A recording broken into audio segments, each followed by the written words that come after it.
Hello, hello. So I thought today that we could make a granny triangle scarf. The yarn I'm using here is the Premier yarn, but you can feel free to use any yarn you have. I'm just using leftover yarn that I have laying around to get the best out of it. So I'm using a 10mm crochet hook and then my yarn of choice. You can also have a yarning or a darning needle and a pair of scissors if that's what you choose. And let's get started. So I'm going to start off first. I'm going to make a magic ring. If you don't know how to do it, you can just do the regular. But basically wrap it around and you're going to pull that loop up. And instead of pulling it all the way tight, you're just going to leave a little opening like that. That's how you want it to look like. And then you're going to take it and go through that top part. And we're going to chain 2. 1 and 2. This 2 chains does not count as a stitch. So then we're going to put 3 double crochet into the ring.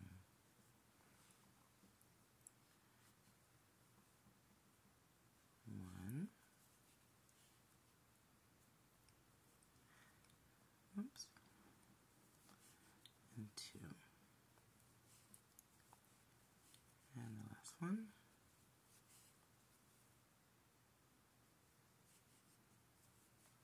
And then we're going to chain 2. And we're going to do the same thing. We're going to put 3 double crochet into that ring.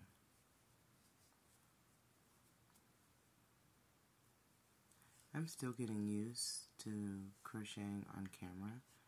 It feels like sometimes when you do, as soon as you start, all of a sudden your yarn doesn't want to act right. And it's a very weird feeling because you're trying to see what you're doing as well. So we have those 3 there. So then you're just going to cinch the ring closed. And now that becomes the part that goes around your neck, the straight part, and then you have your peak right here. You're going to chain up 2. Remember, the chain up 2 does not count. Then you're going to flip your work,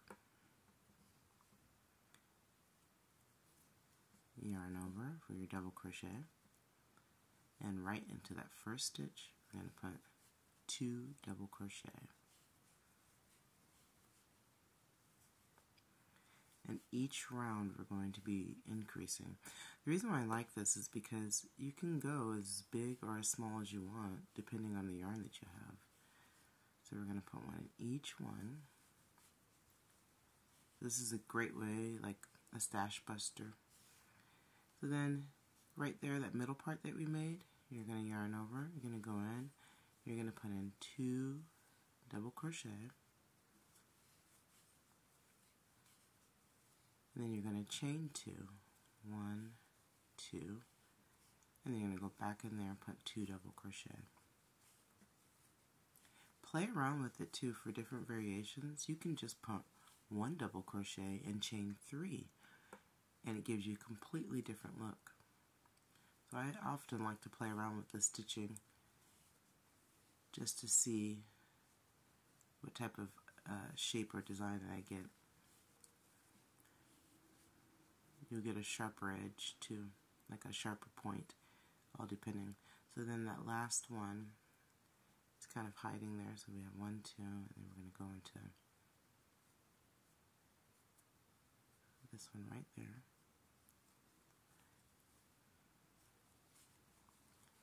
Do 1, and then I'm going to put 1 more in there,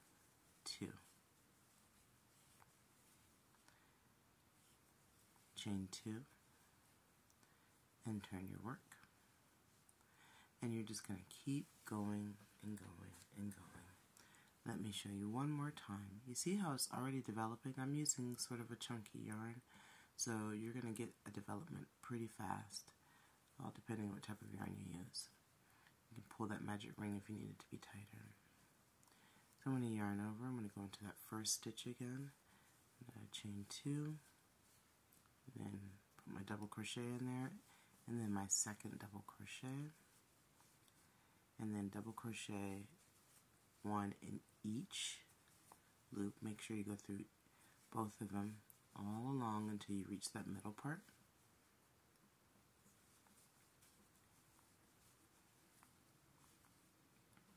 And just keep going along.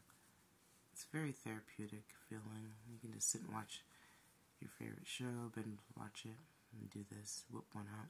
So then we're in that middle part again, so we're going to chain, double crochet, and a second double crochet, then chain 2, then go back in and do 2 double crochet.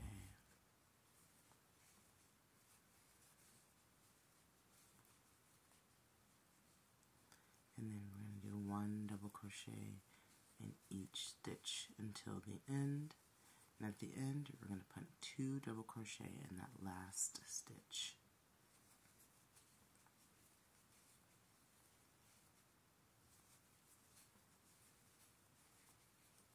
You'll notice that I kind of do a bit of a throwing my yarn over. It's kind of funny. It looks like a mixture of like continental knitting with crochet. Oops. So did you see what I did? I went into that part instead of this little stitch.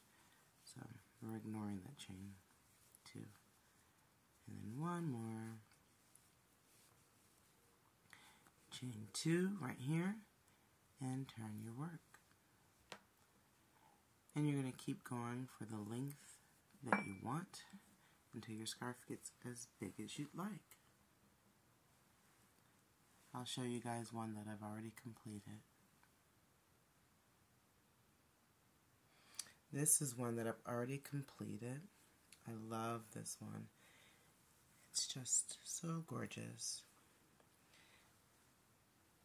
And so bright and so pretty. I don't know if it even fits all on the table, but it has, let me see if I can fold it in half. It has a nice little edge to it.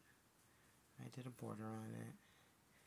Peaks, and it's so gorgeous. So good luck on your triangle scarf, and yeah, let me know what you think.